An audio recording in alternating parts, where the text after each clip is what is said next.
शिक्षक शिक्षयित्री पुलिस उठाई नेबा घटना रास्ता रोक कले अभिभावक और छात्र छात्री।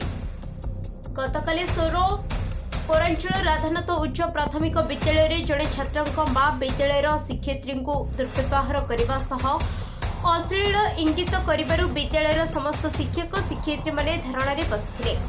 घटनास्थल में सोर पुलिस पहुंचा सहित उक्त महिला को छाड़देव धारणरत शिक्षक शिक्षयित्री माने पुलिस को विरोध करते। फल पुलिस धारणरत शिक्षक शिक्षयित्री कमिटी मेंबर और पीईओ ऑफिस हेड क्लर्क को उठाई नहीं जहाँ को विरोध करी आज सकाळे अभिभावक और छात्र छात्री माने स्कूल गेट रे ताला पकाई रास्ता उपरे बसी धारणा देवा सह प्रतिवाद करथिले। आम पिलांकु टीसी दिया जाऊ एवं आम शिक्षक शिक्षयित्री को दुर्व्यवहार करिथिबा थाना कर्मचारी को निलंबित करा जाऊ बोली अभिभावक माने दाबी करिसेंती। प्रशासन सेमानक कथा न बुझिबा जाय धारणारु हटिबे नहीं बोली प्रकाश करिसेंती।